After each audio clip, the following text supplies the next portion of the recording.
Hey Chingos, welcome to drama series Samay. இன்னைக்கு நம்ம பார்க்க போறது Bon Appetit My Majestyல எபிசோட் நம்பர் 7. லாஸ்ட் எபிசோட்ல நம்ம ஹீரோயின் சமைச்சதை சாப்பிட்டுறாங்க. இந்த இன்ஃபர்மேஷன் இப்போ 4வது கான்செப்ட்க்கு வந்து சேருது. 4வது கான்செப்டும் அப்ப நைட்ல இருந்து அவன் சாப்பிட ஆரம்பிச்சிட்டான்ல. இது உண்மைதானா அப்படின்னு கேக்குறதுக்கு அசிஸ்டன்ட்டும் ஆமா வேலைக்காரங்க தான் என்கிட்ட சொன்னாங்க, கிச்சன்ல உள்ள வேலைக்காரங்க தான் சொன்னாங்க அப்படின்னு. சரி அப்படின்னா இன்னைக்கு ஹைனஸ் ஹீரோவை பிசிக்கல் எக்ஸாம் நடத்துறதுக்காக ஒரு ஆளை கூட்டிட்டு வருவாங்கல்ல, அவங்க 2 பேருக்கும் நானே சமைக்கிறேன் அப்படின்றத ராயல் கிச்சன்ல போய் இன்ஃபார்ம் பண்ணிட்டு மெங் கிட்ட இதுல இருக்கக்கூடிய டிஷ்ஷஸ் எல்லாத்தையும் ரெடி பண்ண சொல்லு அப்படின்னு ஒரு துண்டை கொடுத்து அனுப்புறாங்க. இது தெரியாம இந்த பக்கம் நம்ம ஹீரோயின் கிட்ட யுனக் வந்து சொல்றாங்க, இன்னைக்கு நீங்க சூப்பரான டிஷ்ஷை ப்ரிப்பேர் பண்ணணும், நான் உங்களுக்காக பீஃப் கொண்டு வந்திருக்கேன்னு. அதை ஸ்மெல் பண்ணி பார்த்துட்டு லில்லியும் இது ரொம்ப ஃப்ரெஷ்ஷா இருக்கு அப்படின்றாங்க. ஹீரோயினும் என்ன விஷயம், எதுக்காக பீஃப் எல்லாம் கொண்டு வந்திருக்கீங்க அப்படின்னு கேட்ட உடனே யுனக் சொல்றாங்க, இன்னைக்கு ஹீரோவுக்கு பிசிக்கல் எக்ஸாமினேஷன் நடக்க போகுது, ஹைனஸ் வராங்க, சோ அவங்க 2 பேருக்குமே நீங்க தான் சமைக்கணும், ரொம்ப நல்லா சமைக்கணும் அப்படின்னு. ஹீரோயினும் பிசிக்கல் எக்ஸாமினேஷனா அப்படின்னு கேக்குறதுக்கு ஆமா ஹீரோட உடம்பு எப்படி இருக்கு அப்படின்றத செக் பண்றதுக்காக மாசத்துக்கு ஒரு தடவை ஹைனஸ் வருவாங்க டாக்டரை கூட்டிட்டுன்னு. ஹீரோயினும் ஓ செக்கப்பா அப்படின்னு கேக்குறதுக்கு யுனக்கும் அது அப்படி கூட சொல்லலாம்னு நினைக்கிறேன். சரி அவங்க 2 பேருக்கும் நீ சாப்பாடு ரெடி பண்ணணும் அப்படின்னு சொல்லிட்டு அங்கிருந்து போயிடுறாங்க. இப்ப ஹீரோயினுக்கு ஒரு டவுட், ஹைனஸ்னா யாரு அப்படின்னு. அதனால செஃப் யோங் கிட்ட கேக்குறாங்க. செஃப் யோங் சொல்றாங்க, அதுவா அது ஹீரோவோட அப்பாவோட தம்பி, ஹீரோவுக்கு அங்கிள் அப்படின்னு. ஹீரோயினும் ஓ ஆனா இந்த ஹைனஸ் அப்படின்றவங்க வந்துட்டு ஹீரோவை பதவியில இருந்து எடுத்து ஹீரோவை சாகடிச்சிட்டு இவங்க அடுத்த அரசர் ஆயிட்டாங்க அப்படின்றதானே நான் ஹிஸ்டரியில படிச்சிருக்கேன்.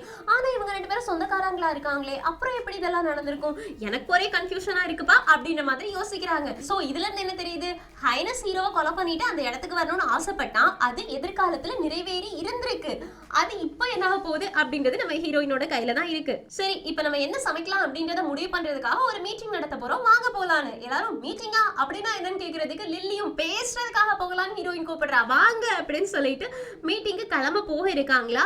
அப்போ 4வது கான்செப்டோட அசிஸ்டன்ட் வந்து மெங் கிட்ட இதுல இருக்கிற விஷயங்களை நீ ப்ரிப்பேர் பண்ணு, இன்னைக்கு 4வது கான்செப்ட் தான் ஹீரோவுக்கும் ஹைனஸ்க்கும் சமைச்சு கொடுக்க போறாங்கன்னு.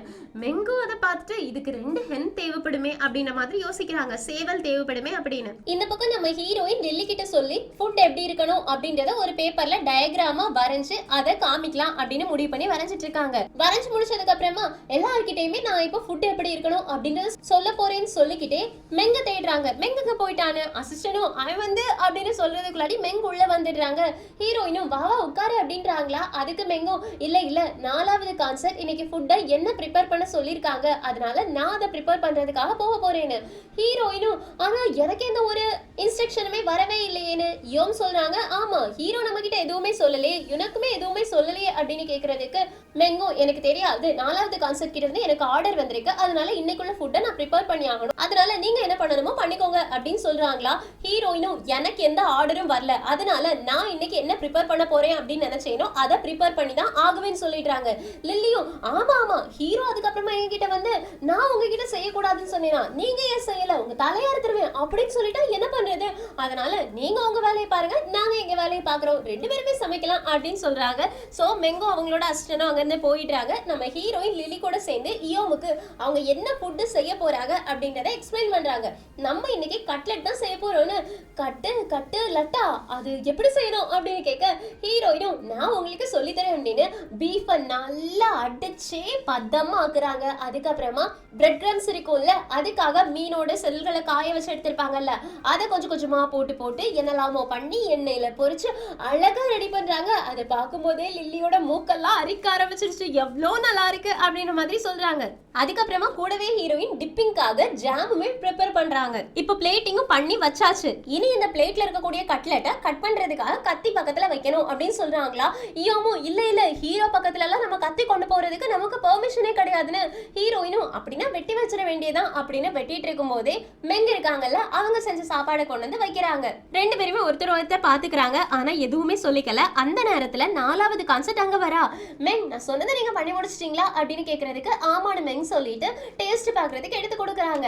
அத டேஸ்ட் பார்த்த உடனே 4வது கான்செப்ட்க்கு ரொம்ப பிடிச்சிடும், சரி இத ஹீரோவுக்கு நம்ம கொடுக்கலாம் அப்படின்னு சொல்லிட்டு பின்னாடி திரும்பி பார்த்தா ஹீரோயின் முறைச்சு பார்த்துட்டு இருக்காங்க. நீ ஏண்டி என்ன அப்படி பாக்குறேன்னு கேக்குறதுக்கு ஹீரோயினும் எப்படி பாக்குறேன் அப்படின்னு கேட்க அவங்களோட அசிஸ்டனும் என்ன நீ திருப்பி பேசுறேன்னு. ஹீரோயினும் நான் இங்க திருப்பி பேசுறேன்னு கேட்ட உடனே 4வது கான்செப்டும் விடு அசிஸ்டன்ட், இவ இப்படிதான் ஒரு பொண்ணு அழகா இருந்தா எல்லாருமே கண்ணசிக்காம பார்க்க தான் செய்வாங்க, அந்த மாதிரி தான் என்னவ பார்த்துட்டு இருக்கா போலன்னு ஹீரோயினும் இவ அழகா ஐயோ கடவுளே அப்படின்ற மாதிரி யோசிக்கிறா.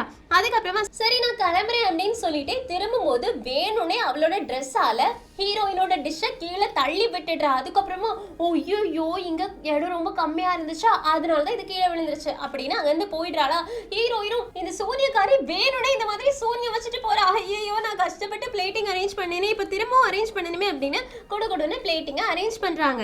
அதே நேரத்துல இந்த பக்கம் ஹீரோவை டாக்டர் வந்து செக் பண்ணிட்டு இருக்காங்க. ஹைனஸ் டாக்டர் கிட்ட ஹீரோட உடம்பு எப்படி இருக்குன்னு கேக்குறதுக்கு ஹீரோட உடம்பு ரொம்பவே நல்லா இருக்கு, இப்பெல்லாம் அவன் அதிகமா சாப்பிடுறான் அப்படின்னு நினைக்கிறேன், அதனாலதான் ஹெல்த் ரொம்பவே இன்க்ரீஸ் ஆயிருக்குன்னு ஹைனஸும் தெரியும் இப்பெல்லாம் அவன் நல்லா சாப்பிடுறான் அப்படின்றத நான் கேள்விப்பட்டேன், ஏதாவது ஃபுட்டு சாப்பிடக்கூடாதான்னு கேக்குறதுக்கு ஆமா கோல்டு ரிலேட்டடா இருக்கக்கூடிய எந்த ஒரு ஃபுட்டுமே கொடுக்க வேண்டாம், மத்தபடி எதுவுமே கிடையாதுன்னு உடனே ஹைனஸ் சொல்றாங்க. அப்படின்னா நான் கிச்சனுக்கு போயிட்டு வெட்டிவேர் மருந்து இருக்குல்ல அதை கொடுக்க சொல்றேன் ஹீரோக்குன்னு. உடனே ஹீரோ கேக்குறாங்க எப்பத்துல இருந்து உங்களுக்கு ராயல் கிச்சன் மேல அக்கறை வந்துச்சு, நீங்க தான் கிச்சன் பக்கத்திலே போக மாட்டீங்களே, ஒவ்வொரு மாசமா வந்து என்ன செக் பண்ணிட்டு போயிடுவீங்களே, இப்போ என்ன கிச்சனை பத்தி எல்லாம் பேசுறீங்கன்னு ஹைனஸ்க்கு என்ன சொல்றது அப்படின்றதே தெரியல. அதனால இல்ல ஹீரோ உன்னோட சாப்பாட்டுலயே நாங்க கொஞ்சம் கவனம் வைக்கணும்ல, உன்னோட ஹெல்த் எங்களுக்கு ரொம்ப முக்கியம் இல்லன்னு ஹீரோவும் ரொம்ப நல்லது நான் பாத்துக்கிறேன் அப்படின்னு சொல்றாங்க. அதே நேரத்துல வெளியில 4வது கான்செப்ட் அவ ப்ரிப்பேர் பண்ண டிஷ் எல்லாத்தையுமே கொண்டு வந்துட்டு இருக்கா. ஹீரோவோட அசிஸ்டன்ட் ஹீரோயினையும் பாக்குறாங்க, 4வது கான்செப்டையும் பாக்குறாங்க, 2 பேர் டிஷ்ஷை கொண்டு வந்திருக்காங்களே இப்ப என்ன பண்றது அப்படின்னு யோசிச்சுட்டு இருக்கும்போது 4வது கான்செப்டோட அசிஸ்டன்ட் ஹீரோ கிட்ட இன்ஃபார்ம் பண்ணு அப்படின்றாங்க. அதனால அசிஸ்டன்டும் சாப்பாடு உங்களுக்கு வந்துருச்சு அரசரே அப்படின்னு சொன்ன உடனே உள்ள கொண்டு வர சொல்லுன்னு சொன்ன உடனே 4வது கான்செப்ட் முதல்ல சாப்பாடு கொண்டு போறாங்க, நம்ம ஹீரோயின் சைட்ல கொண்டு போய் வைக்கிறாங்க. ஹீரோக்கு ஒரே ஷாக்கு, என்னடா 2 பேர் வந்திருக்காங்க, 2 விதமான சாப்பாடு வந்திருக்கு, இங்க என்ன நடக்குது அப்படின்னு யோசிச்சுட்டு 4வது கான்செப்ட் கிட்ட இங்க என்ன நடக்குது அப்படின்னு கேக்குறாங்க. அதுக்கு 4வது கான்செப்டும் வணக்கம் ஹீரோ, வணக்கம் ஹைனஸ், உங்களை பார்த்து ரொம்ப நாள் ஆச்சுன்னு. ஹைனஸும் ஆமா பார்த்து ரொம்ப நாள் ஆச்சுன்னு சொல்றாங்க. அதனாலதான் உங்களுக்காக இன்னைக்கு ஸ்பெஷலா நானே ரெடி பண்ணணும்னு நினைச்சேன்னு. உடனே அரசர் கேக்குறாங்க, அதாவது ஹீரோ கேக்குறாங்க நீ சமைச்சியான்னு. 4வது கான்செப்டும் இல்ல நான் முழுசா சமைக்கல, கொஞ்சம் ப்ரிப்பரேஷனை மெங் பண்ணா மீதி உள்ளதை நான் பண்ணேன், உங்களுக்காக பார்த்து இதை சமைச்சேன்னு. ஹீரோவும் ரொம்ப நல்லது, ஆனா எதுக்காக ஒரு நேரத்துக்கு 2 சாப்பாடு செஞ்சு கொண்டு வந்திருக்கீங்க, நீ ஹீரோயின் கிட்ட இன்ஃபார்ம் பண்ணலையான்னு கேக்குறதுக்கு 4வது கான்செப்டும் நான் அவகிட்ட சொன்னேன் இன்னைக்கு நான் தான் டிஷ் ப்ரிப்பேர் பண்ண போறேன் அப்படின்னு, ஆனா அவ என்ன நினைச்சாலும் யாருக்கு தெரியும், நான் சமைக்கிறத நீங்க எல்லாம் சாப்பிட மாட்டீங்கன்னு நினைச்சிருப்பாளா இருக்கும், அதனாலதான் அவ நான் தனியா செஞ்சு கொண்டு வருவேன் அப்படின்னு அடம் பிடிச்சு செஞ்சு கொண்டு வந்திருக்கான்னு. ஹீரோயினும் என்னடி இவ சின்ன குழந்தை மாதிரி கம்ப்ளைண்ட் பண்ணிட்டு இருக்கா, என் பக்கம் அப்படியே எல்லாத்தையும் திருப்புறா அப்படின்னு யோசிச்சுட்டு இருக்கும்போதே ஹீரோயினோட பேச பாக்குறாங்க. ஒருவேளை நான் அவகிட்ட இன்னைக்கு சமைக்க வேண்டாம் அப்படின்னு சொல்லல, அதனால சமைச்சிருப்பாளா இருக்கும் அப்படின்னு சப்போர்ட் பண்றாங்களா. 4வது கான்செப்ட்க்கு கோவம் வந்துருச்சு, நான் கொண்டு வந்ததை கொஞ்சம் டேஸ்ட் பண்ணி பாருன்னு சொல்றாங்க. ஹைனஸும் ஆமா நீ என்ன சமைச்சிருக்க அப்படின்றத நான் சாப்பிட்டு பாக்குறதுக்கு ரொம்ப ஆர்வமா இருக்கேன், அது மட்டும் இல்லாம ஹீரோயின் உன்னை பத்தி நான் நிறையவே கேள்விப்பட்டிருக்கேன், உன்னோட டிஷ்ஷையுமே நான் சாப்பிடுறதுக்கு ரொம்ப ஆர்வமா இருக்கேன்னு. ஹீரோயினும் நான் உங்களுக்காகவே நான் ஸ்பெஷலா நிறைய டிஷ் எல்லாம் ரெடி பண்ணிருக்கேன்னு. ஹைனஸும் ரொம்ப சந்தோஷம் அப்படின்னு ஃபர்ஸ்ட் 4வது கான்செப்ட் என்ன சமைச்சிருக்காங்களோ அதை சாப்பிடுறதுக்கு ரெடியா இருக்காங்க. ஆனா ஹீரோக்கு அதை பார்த்த உடனே ஒரு மாதிரி ஆகுது, ஏன்னா அது கோல்டு டிஷ். இருந்தாலும் ஃபர்ஸ்ட் அசிஸ்டன்ட் கிட்ட டேஸ்ட் பண்ண சொல்றாங்க. அசிஸ்டன்ட் டேஸ்ட் பண்ணி பார்த்துட்டு நல்லா இருக்குன்னு சொல்றாங்களா. ஹீரோ கிட்ட இப்பதானே டாக்டர் சொல்லிட்டு போனாங்க கோல்டு டிஷ் சாப்பிடக்கூடாது அப்படின்னு, அதனால அதை சொல்றாங்களா. 4வது கான்செப்ட்க்கு பேச எங்க கொண்டு போய் வைக்கணும்னே தெரியல, அதனால இந்த டிஷ் இல்லைன்னா என்ன பக்கத்துல இன்னொன்னு இருக்குல்ல அதை எடுத்து சாப்பிடுன்னு சொல்றாங்க. ஹைனஸும் ஆமா அவனுக்காக கஷ்டப்பட்டு ப்ரிப்பேர் பண்ணி கொண்டு வந்திருக்கா, அதனால அதை எடுத்து சாப்பிடுன்றாங்க. அதை எடுத்து ஹீரோ சாப்பிடுறாங்க, சூப்பரா இருக்கு. ஹைனஸ் சாப்பிடுறாங்க, எனக்கும் ரொம்ப பிடிச்சிருக்குன்னு. 4வது கான்செப்ட்க்கு ரொம்பவே சந்தோஷமாயிடுச்சு. ஆனா என்ன இது 2மே எதுக்காக சேவல்னால செய்யப்பட்ட டிஷ்ஷா இருக்குன்னு கேக்குறதுக்கு 4வது கான்செப்ட் சொல்றாங்க, ஏன்னா இது ஹெல்த்துக்கு ரொம்பவே பெனிஃபிட், அதனாலதான் உனக்காக நான் இதை செய்ய சொன்னேன், மத்தபடி அடுத்த ஆட்கள் மாதிரி வெறும் டேஸ்ட்ல மட்டும் நான் கான்சென்ட்ரேஷன் பண்ண மாட்டேன்னு. ஹீரோயினும் இப்ப இவ என்ன ஏன் பக்கம் திரும்புறா அப்படின்ற மாதிரி யோசிக்கிறாங்க. ஹீரோவும் சரி ஹீரோயின் நீ என்ன டிஷ் செஞ்சு கொண்டு வந்திருக்கன்னு கேக்குறதுக்கு ஹீரோயினும் சீனச் அப்படின்றாங்க. சீனச்சா அது என்ன புதுசா இருக்கு அப்படின்னு கேட்டுட்டு இருக்கும்போது ஹைனஸும் எனக்கு தெரியும் சீனச்சு அதை செய்யறதுக்காக வெஜிடபிள்ஸ் தான் யூஸ் பண்ணுவாங்க, அது ரொம்ப நல்லா இருக்கும்னு சொல்லிட்டு இருக்காங்களா. ஹீரோயின் டிஷ் ஓபன் பண்ணி காட்டுறாங்க. அதை பார்த்த உடனே ஹைனஸ்க்கு புஷ்ஷன் ஆகுது, ஏன்னா ஹைனஸ் சொன்ன டிஷ் ஹீரோயின் கொண்டு வந்து வைக்கல. சோ ஹைனஸும் இது என்ன டிஷ் அப்படின்னு கேக்குறதுக்கு ஹீரோ சொல்றாங்க, நீங்க தானே இதை சீனச்னு சொன்னீங்க, ஆனா நீங்க சொன்ன சீனச் இது இல்ல போலயேன்னு. உடனே ஹைனஸ்க்கு ஒரு மாதிரி ஆயிடுச்சு. நம்ம ஹீரோயின் எக்ஸ்பிளைன் பண்ண பண்ண ஆரம்பிக்கிறாங்க. ஆக்சுவலி இதுல நான் வந்துட்டு பீஃப் தான் யூஸ் பண்ணிருக்கேன், இதோட நேம் சீனச்சா இருந்தாலும் நீங்க கட்லெட் அப்படின்னு சும்மா சொல்லலாம், ஃபர்ஸ்ட் சாப்பிட்டு பாருங்க அப்படின்னு சொன்னோடனே அசிஸ்டன்ட் கிட்ட ஹீரோ சாப்பிட சொல்றாங்க. அசிஸ்டன்ட் சாப்பிட்டு பார்த்துட்டு செம்ம டேஸ்டா இருக்குன்னு ஹீரோ கிட்ட சொல்ல ஹீரோ எடுக்கிறாங்க. அப்ப ஹீரோயினும் அதை சும்மா சாப்பிடுறதுக்கு பதிலா ஜாம்ல டிப் பண்ணி சாப்பிடு, சூப்பரா இருக்கும்னு. ஜாம்ல டிப் பண்ணணுமா, எப்படி எப்படி அப்படின்னு கேட்டுட்டு இருக்கும்போது ஹைனஸும் இப்படியா ஹீரோயின் கேட்க ஹீரோயினும் ஆமா அப்படின்னு சொல்றாங்க. சோ ஹைனஸ் ஃபர்ஸ்ட் சாப்பிடுறாங்க. அவங்களால நம்பவே முடியல, அந்த அளவு நாக்குல அவ்வளோ டேஸ்டியா இருக்குது. ரெண்டாவது ஹீரோ சாப்பிடுறாங்க. ஹீரோக்கு ஏதோ எண்ணெய்க்குள்ளாடி தன்னையே கொண்டு போய் பொரிச்ச மாதிரி ஜாம் எல்லாத்தையும் நாக்குல அப்படியே கொண்டு வந்து தடவின மாதிரி அவ்வளோ டேஸ்டா இருக்கு, எனக்கு ரொம்ப பிடிச்சிருக்கு அப்படின்றாங்க. அப்பதான் ஹீரோயின் இந்த டிஷ்ஷை பத்தி எக்ஸ்பிளைன் பண்ண ஆரம்பிக்கிறாங்க. ஆக்சுவலி இதை சூ இன் சூ அவுட் அப்படின்னு சொல்லுவாங்கன்னு. இதை கேட்டோடனே ஹீரோவும் இதே நான் புது நேமா இருக்கு அப்படின்றாங்க. ஹைனஸும் எனக்கு புரிஞ்சிருச்சு, நம்ம வாயில போட்ட உடனே கரைஞ்சு வாயில போட்ட உடனே உள்ள போயிடுமா இருக்கும் அதுதானே அப்படின்னு கேட்க ஹீரோயினும் ஆமா ஆமா கரெக்டா சொல்றீங்க, நான் இதை ஷார்ட் ஃபார்ம்ல சொன்னேன்னு. நாலாவது கான்செப்டும் ஷார்ட் எல்லாம் இப்ப ரொம்ப முக்கியமா அப்படின்னு கேட்டு திட்டுறா. ஹீரோயினும் இவன் நம்மள ஸ்கோர் பண்ணவே விட மாட்டேங்கிறாளே அப்படின்ற மாதிரி யோசிச்சுட்டு இருக்காங்க. அதுக்கப்புறமா ஹீரோயினும் நீங்க வந்துட்டு பக்கத்துல ஒரு வேர் மாதிரி இருக்குல்ல, அதுவுமே சைட் டிஷ் தான், அதை எடுத்து சாப்பிட்டு பாருங்கன்னு சொல்றாங்க. உடனே ஹைனஸ் ஃபர்ஸ்ட் எடுத்து சாப்பிட்டு பார்த்துட்டு இது கசக்குது அப்படின்றாங்களா. ஹீரோவும் ஆமா ஆமா இது அவர் சொன்ன மாதிரியே கசக்குது, நல்லாவே இல்லை அப்படின்றாங்க.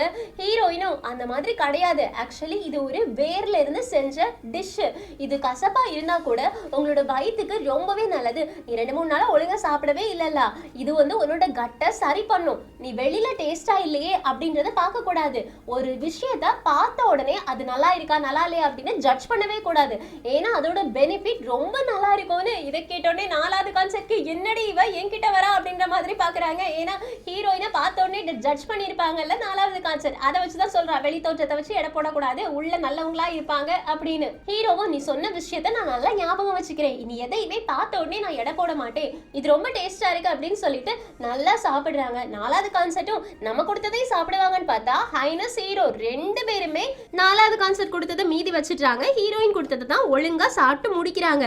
இப்ப ஹைனஸ் சொல்றாங்க இது மாதிரி ஒரு விருதை நான் இந்த தடவை எக்ஸ்பெக்ட் பண்ணவே இல்ல, ஹீரோயின் நீ சூப்பரா சமைச்சிருக்க. நாலாவது கான்செப்டும் அப்படிதான், ஹீரோ பத்தி கவலைப்பட்டு ஹீரோட ஹெல்த்துக்காகவே அவங்க சமைச்சு கொண்டு வந்திருக்காங்க. நாலாவது கான்செப்ட் பக்கத்துலயும் ஒரு கோலை போட்டுட்டு இன்னைக்கு ஹீரோ 2 பேருமே சந்தோஷப்படுத்திருக்காங்க, அதனால இவங்க 2 பேருக்கு ஏதாவது ஒரு ரிவார்டு கொடுக்கணும்னு. ஹீரோவும் அப்படியா நாலாவது கான்செப்ட் உனக்கு என்ன வேணும் கேளு அப்படின்னு சொல்றதுக்கு நாலாவது கான்செப்டும் எனக்கு நீங்க எதுவும் தர வேண்டிய அவசியம் கிடையாது, நீங்க ஹெல்தியா இருந்தா எனக்கு போதும்னு. இதை கேட்டோடனே அப்படியா ரொம்ப நல்லது அப்படின்னு சொல்லிட்டு ஹைனஸ் ஹீரோயின் கிட்ட உனக்கு என்ன வேணும்னு கேக்குறாங்க. ஹீரோயினும் என்னோட பேக் அப்படின்னு ஆரம்பிக்கிறாங்க. ஆனா நாலாவது கான்செப்ட் பார்த்துட்டு இவ வில்லி, இவளுக்கு மட்டும் என் பேக் மேட்டர் தெரிஞ்சது அப்படின்னா சரிப்பட்டு வராது, அதனால இவகிட்ட என்னால சொல்ல முடியாது, இவ இருக்கிற இடத்துலயே என்னால சொல்ல முடியாது, ஐயோ நான் இப்ப என்ன சொல்றது அப்படின்னு யோசிச்சுட்டே ஹீரோ எனக்கு பெருசா எதுவும் தேவை கிடையாது, எனக்கு நிறைய வெஜிடபிள்ஸ் வேணும் அது போதும்னு. ஹீரோவும் வெஜிடபிள்ஸ் போதுமா அப்படின்னு கேக்குறாங்க. ஆக்சுவலி ஹீரோ என்ன நினைச்சிருப்பாங்க அப்படின்னா ஆல்ரெடி சொல்லியிருப்பாங்கல்ல நீ ஹீரோயினுக்கு ஏதாவது ஒரு கிஃப்ட் கொடுக்கணும் அப்படின்னு அவளோட கோவம் போயிடும் அப்படின்னு. ஸோ இப்போ ஹீரோயின் கேட்பாங்க, அதை வச்சு நம்ம அவளுக்கு ஏதாவது ஒரு கிஃப்ட் கொடுத்துடலாம் அப்படின்னு தான் நினைச்சிட்டு இருந்தாங்க. ஆனா ஹீரோயின் வெஜிடபிள்ஸ் கேட்பாங்க அப்படின்னு ஹீரோ யோசிச்சு கூட பார்த்துருக்க மாட்டாங்க. ஸோ இதை கேட்ட உடனே ஹைனஸ் சொல்றாங்க நீ ரொம்ப நல்ல ஃபுட்டை எனக்கு கொடுத்துருக்க, அதனால உனக்கு தேவையான எல்லா வெஜிடபிள்ஸையும் நானே கிச்சனுக்கு கொடுத்து அனுப்புறேன் அப்படின்னு. ஸோ 2 பேருமே சிரிச்சுட்டு சாப்பிட ஆரம்பிக்கிறாங்க. ஆனா நாலாவது கான்செப்ட் ரொம்ப கோவம் வருது, அவ ரூம்ல போய் உட்கார்ந்து ரொம்ப கோவமா இருக்கா. ஹைனஸ்மே ஒரு பக்கம் கோவமா தான் இருக்காங்க. ஹைனஸ் என்ன யோசிக்கிறா அப்படின்னா இவ ரொம்ப அழகு மட்டும் கிடையாது, அவளுக்கு அறிவும் இருக்கு தைரியமும் இருக்கு, இந்த பொண்ணுனால நிறைய விஷயங்கள் மாற போகுதுன்னு நினைக்கிறேன் அப்படின்னு கரெக்டா கெஸ் பண்றாங்க. இந்த பக்கம் நம்ம ஹீரோயின் இன்னைக்கு சமைச்சு கொடுத்த டிஷ்ஷை பத்தி அந்த மேங்க்ரோவ் புக்ல எழுதி வைக்கிறாங்க. இதுக்கு சூ இன் சூ அவுட் அப்படின்னு நேமும் வைக்கிறாங்க. ஹீரோயின் ரொம்ப நல்லவளா இருக்கா, அவ ரொம்ப தாட்ஃபுல்லாவும் இருக்கா அப்படின்னு ஹீரோயினை பத்தியே யோசிச்சுட்டு இருக்காங்க. இந்த பக்கம் இம்மும் அவங்களோட அப்பாவும் சேர்ந்து நிறைய மினிஸ்டர்ஸ் கொடுத்தா எல்லா லெட்டர்ஸையும் படிச்சுட்டு இருக்காங்களா. இம்மோட அப்பாவுக்கு டயர்ட் ஆயிடுச்சு, நீயே இதை படி, நான் இதுக்கு மேலே இதை படிக்க மாட்டேன் அப்படின்னு சொல்றாங்க. இம்மோ சரி அப்பா விடுங்க அப்படின்னு சொல்லிட்டு இருக்கும்போது இம்மோட அப்பா கேட்குறாங்க, ஆமா இப்போ எப்படி போயிட்டு இருக்கு, நீ ஹீரோவையும் அந்த பொண்ணையும் சேர்த்து வைக்கிறேன் அப்படின்னு சொல்லிட்டு இருந்தல்ல, அது எந்த லெவலுக்கு போயிருக்குன்னு கேட்கறதுக்கு என்ன சொல்றாங்க, ஓரளவுக்கு நல்லா தான் போயிட்டு இருக்கு, இருக்கு. ஆக்சுவலி இப்போ ஹீரோ வந்து ஹீரோயினுக்கு ஏதோ ஒரு gift கொடுக்கணும் அப்படின்னு முடிவு பண்ணியிருக்காங்க. ஸோ அதுக்கான ஐடியாஸ் தான் நான் யோசிச்சுட்டு இருக்கேன்னு இம்மோட அப்பாவும் இதுக்கேண்டா யோசிக்கணும், அவளுக்கு பிடிச்ச ஒரு விஷயத்த அவளுக்கு கொடுக்க வேண்டியதானே. அவ ஏதாவது ஒரு விஷயத்த ஆசைப்பட்டு அது அவளுக்கு கிடைக்காம இருக்கும், இல்லைன்னா ஏதாவது ஒரு விஷயத்த அவ தேடிட்டு இருப்பா, அதை அவளுக்கு கொடுத்தா அது அவளுக்கு ரொம்ப சந்தோஷமா போயிடும் தானேன்னு இம்முக்கு அப்பதான் ஞாபகம் வருது. ஆமா, என்ன ஹீரோயினோட பேக் அதை கொடுத்தா ஹீரோ மேல இருந்த கோவத்தெல்லாம் ஹீரோயின் விட்டுடுவாளே, அந்த பேக் என்கிட்ட தான் இருக்குன்னு இம்மோட அப்பாவும் அந்த பேக் எப்படி உன்கிட்ட வந்துச்சு, அந்த பேக்ல ஏதாவது திங்ஸ் இருக்கான்னு கேக்குறதுக்கு எம் சொல்றாங்க எனக்கு தெரியல, அந்த பேக்கை ஹீரோ மலை மேல இருந்து தூக்கி போட்டதுக்கு அப்புறமா நான் அதை எடுத்து வச்சுக்கிட்டேன், அதுக்குள்ள என்னென்ன இருக்குன்னு பார்க்கும்போது அதுல 2-3 வித்தியாசமான விஷயங்கள் இருந்துச்சு, அதுல ரீபப்ளிக் ஆஃப் கொரியா அப்படின்லாம் எழுதி இருந்துச்சு, அது என்ன அப்படின்றதெல்லாம் எனக்கு தெரியல, ரொம்ப வியர்டா இருந்துச்சு அந்த பேக்ல இருந்தது எல்லாமே, அதனால அதை அதுக்குள்ளே வச்சுட்டேன், அதை நான் ஹீரோவுக்கு கொண்டு போய் கொடுக்கலாம், ஏன் எனக்கு இந்த விஷயம் தோணவே இல்லை அப்படின்னு யோசிச்சுக்கிட்டே அடுத்த நாள் காலையிலே ஹீரோ கிட்ட கொண்டு போயிட்டு பேகை கொடுத்து நீங்க இதை ஹீரோயினுக்கு கொடுங்க அப்படின்னு. ஹீரோக்கு அதை பார்த்தோன்னே ஷாக் ஆகுது, இது எப்படிடா உனக்கு கிடைச்சது அப்படின்னு கேட்கறதுக்கு இம்மோ நீ தூக்கி போட்டல அந்த இடத்துக்கு நான் போய் எடுத்தேன், அதுக்குள்ள இருந்த எல்லாத்தையுமே நான் செக் பண்றேன், வியர்டா இருந்துச்சு, அதனால அதை அப்படியே பத்திரமா பூட்டி வச்சிருந்தேன், ஹீரோயின் இதை தான் தேடிட்டு இருக்கா, சோ நீ இதை கொடுத்த அப்படின்னா அவ சந்தோஷப்படுவான்னு. ஹீரோவும் அதெல்லாம் இருக்கட்டும், நான் அவளுக்கு கிஃப்ட் கொடுக்க தேடிட்டு இருக்கேன் அப்படின்ற விஷயம் உனக்கு எப்படி தெரிஞ்சதுன்னு யுனக்க பாக்குறாங்க. அதுக்கப்புறமா ஹீரோ பக்கத்துல போயிட்டு ஒரு தடவை ஒன்னு பார்த்தாலே கிளியரா தெரியுதுடா, இந்த மூஞ்சில ஹீரோயினுக்கு கிஃப்ட் ஏதாவது கொடுக்கணும் அப்படின்னு தேடிட்டு இருக்க கூடியது நல்லாவே தெரியுதுன்னு ஹீரோவுக்கு ஒரு மாதிரி ஆயிடுச்சு. அதெல்லாம் இப்படி நீ வெளிப்படையா சொல்லக்கூடாது, இருந்தாலும் தேங்க்யூ அப்படின்றாங்க. இம்மு இதெல்லாம் ஒரு சைடு இருந்தா கூட மிங்கோட யுனோக்கு ஒருத்தன் நம்ம ஊருக்கு வெளியில வந்து இருக்கான்ல யுகுன் அப்படின்னு, அவனுக்கு நம்மளோட ஊர்ல இருந்து டிஷ் எல்லாமே கொண்டு போய் நம்ம கொடுத்துட்டு இருக்கோம், 4 நாளா சாப்பாடு கொடுக்கணும் இல்ல, சாப்பாடு கொடுத்தா அவன்கிட்ட ஏதோ 3 செஃப் வச்சிருக்கானா, அவங்க தான் நல்லா சமைக்கிறாங்க, நம்ம சமையல் நல்லா இல்ல அப்படின்ற மாதிரி பேசிட்டு இருக்கானா, அவனுக்கு நல்ல சாப்பாடு இன்னைக்கு கொடுக்கணும்டா ஏதாவது அப்படின்னு சொன்ன உடனே ஹீரோவும் சாப்பாடு வேணுமா, சரி நான் ப்ரிப்பேர் பண்றேன் அப்படின்னு சொல்லிட்டு முடிவு பண்றாங்க. இங்க கட் பண்ணா இம்மோட அப்பா இவங்க நாட்டுல இருந்து சாப்பாடு கொண்டு போயிட்டு அந்த யுகனுக்கு சாப்பாடு கொடுக்குறாங்க. ஆனா அவன் அதை பார்த்துட்டு இது எனக்கு பிடிக்கவே இல்லை அப்படின்னு சைனீஸோட பாஷையில சொல்லிக்கிட்டு இருக்கான். நடுவுல மீடியேட்டர் வச்சு 2 பேருமே பேசிக்கிறாங்க. ஏன் உனக்கு இது பிடிக்கல, எங்களோட நாட்டுல இருந்து சமைச்சு கொண்டு வந்தது எல்லாமே ரொம்ப நல்லா இருக்கும்னு சொல்றதுக்கு கிழிச்சுது, நான் காட்டுறேன் சமையல்லாம் என்னன்னு சொல்லிட்டு அவனோட 3 செஃப்பை வச்சு லைவாவே அங்க சமைச்சு டோஃபு சூப்பரா ஃப்ளவர் மாதிரியே பிரசன்ட் பண்றாங்க. அதை எடுத்து இம்மோட அப்பா சாப்பிட்ட உடனே அப்படியே மேமறந்து போயிடுறாங்க. யுகுன் சொல்றாங்க உங்க நாட்டு ஃபுட்டை நான் டேஸ்ட் கூட பண்ண மாட்டேன், ரொம்ப கேவலமா இருக்கு, என்னோட குக்குமே சூப்பரா சமைப்பாங்க, அதனால இவங்களோட ஃபுட்டு தான் எனக்கு பிடிச்சிருக்கு, உங்க நாட்டு ஃபுட்டு ரொம்ப வேஸ்ட் அப்படின்ற மாதிரி சொல்லி விட்டுடுறாங்களா. மந்திரிக்கு ஒரு மாதிரி ஆயிடுச்சு. இந்த பக்கம் பாத்தீங்கன்னா நம்ம ஹீரோயின் கிட்ட யுனக்க விட்டு ஹீரோ ஒரு இடத்துக்கு கூட்டிட்டு வர சொல்றாங்க. சோ யுனக்கும் ஹீரோயினை கூட்டிட்டு வராங்களா, இது என்ன இடம் அப்படின்னு கேட்கும்போது உள்ள வந்து பாரு அப்படின்னு உள்ள கூட்டிட்டு போனா அங்க ஒரே மரம் செடி கொடி அப்படின்னு பச்சை பசேல்னு இருக்கு. அதை பார்த்த உடனே ஹீரோயினுக்கு ஷாக் ஆகுது, இது என்ன இடம்னு கேட்ட உடனே யுனக் சொல்றாங்க இங்க இருந்துதான் சமையலுக்கு தேவையான எல்லா பொருட்களையுமே நாங்க விளைவிச்சு எடுத்துட்டு இருக்கோம்னு. ஹீரோயினும் ஜேசன் காலத்தோட கிரீன் ஹவுஸ் இதுதானா, இதை நான் பாப்பேன் அப்படின்னு நினைச்சு கூட பார்க்கவே இல்லை, இதுல இருக்கிறது ஆப்பிள் ஆரஞ்சு பழம் எல்லாமே இங்கே விளையுதா, ஐயோ எவ்வளவு நல்லா இருக்கு எவ்வளவு கியூட்டா இருக்கு அப்படின்னு அது எல்லாத்தையுமே ரசிச்சு பார்த்துட்டு இருக்காங்களா. அப்ப ஹீரோட வாய்ஸ் கேக்குது இங்க வா அப்படின்னு, அதனால எனக்கு வெளியில போயிடுறாங்க. நம்ம ஹீரோயின் ஹீரோ கிட்ட ஓடி போறாங்க, இந்த இடம் ரொம்பவே நல்லா இருக்கு அப்படின்னு சொல்றாங்க. ஹீரோவும் இது உனக்கான கிஃப்ட் அப்படின்னு, ஹீரோயினும் என்ன கிஃப்ட்னு கேட்க ஹீரோவும் நீ எனக்காக நிறைய நல்லா சமைச்சு கொடுத்துறல, அதுக்காக நீ ஃப்ரெஷ்ஷான வெஜிடபிள்ஸ் வேணும்னு கேட்டல்ல, அந்த கிஃப்ட் தான் இதுன்னு, அது மட்டும் இல்லாம நீ எப்ப வேணாலும் உள்ள வரலாம் வெளியில போகலான்னு. ஹீரோயினும் அப்படின்னா எனக்கு ஃப்ரீ பாஸ் கொடுக்குறியான்னு, ஹீரோக்கு ஃப்ரீ பாஸ்னா என்னன்னு புரியல, இருந்தாலும் நீ அப்படியும் சொல்லலாம் அப்படின்றாங்க. ஹீரோயினும் எனக்கு ரொம்ப சந்தோஷமா இருக்குன்னு, ஹீரோவும் சுத்தி பாருன்னு சொல்றாங்களா. ஸோ ஹீரோயின் அது இது எல்லாத்தையுமே சுத்தி பாக்குறாங்க. ஒரு பழத்தை கொண்டு போய் காட்டுறாங்களா, இது நல்லா இருக்கும்னு. ஹீரோ அது சாப்பிடுற மாதிரி பட்ட பழம் கிடையாது, நல்லா இருக்காதுன்னு. ஹீரோயினும் இது சாப்பிட வேணா நல்லா இருக்காம இருக்கலாம், இதுக்குள்ள ஆல்மண்ட் இருக்கு, அது ரொம்பவே ஹெல்தியானதுன்னு. ஹீரோவும் ஆல்மண்டா அப்படின்னா அப்படின்னு கேட்க ஹீரோயின் சிரிச்சுட்டே விட்டுடுறாங்க. அதுக்கப்புறமா ஹீரோயின் சுத்தி முத்தி பார்க்கும்போது ஹே அப்படின்னு சொல்லிட்டு பக்கத்துல போக பாக்குறாங்க ஒரு செடி பக்கத்துல. ஹீரோவும் இந்த செடி பக்கத்துல மட்டும் போயிடாத, இது பாய்சனஸ் ஆனது அப்படின்னு சொல்லி முடிக்கல, அதுக்குள்ளாடி ஹீரோயின் துள்ளி குதிச்சு அந்த செடி பக்கத்துல போய் உட்கார்றாங்க. என்ன செடின்னு பார்த்தா மிளகு செடி. இது இல்லாம தான் ஹீரோயினால இவ்வளவு நாளும் கிமிச்சி செய்ய முடியாம இருந்துச்சு. சோ காரத்துக்கு தேவையான மிளகு கிடைச்சிருச்சுல, அதனால நான் இன்னைக்கு கிமிச்சி செய்யலாம்னு ரொம்ப சந்தோஷப்படுறாங்க. ஹீரோ சொல்றாங்க இது பாய்சனஸான செடின்னு. ஹீரோயினும் இது ஒண்ணு பாய்சன் கிடையாதுன்னு எடுத்து கடிச்சு சாப்பிட்டு பார்த்துட்டு இது செம்மையா இருக்கே, இது உனக்கு எப்படி கிடைச்சதுன்னு கேட்க ஹீரோவும் ஒரு ஆள் இங்க வந்தாங்க, அவங்க தந்துட்டு போனாங்க. இதை நாங்க நிறைய பேருக்கு சாப்பிட கொடுத்தோம். அவங்க சாப்பிட்டு பார்த்துட்டு செத்தே போயிட்டாங்க. அதனால இது பாய்சனஸான செடி அப்படின்னு நாங்க தனியா வச்சுட்டு இருந்தோன்னு ஹீரோயினும் இது பாய்சன் கிடையாதுடா, இது அவ்வளோ டேஸ்டி அப்படின்னு சொல்லிட்டே ரொம்ப சந்தோஷமா ஹீரோ கிட்ட வந்து பேசுறாங்களா.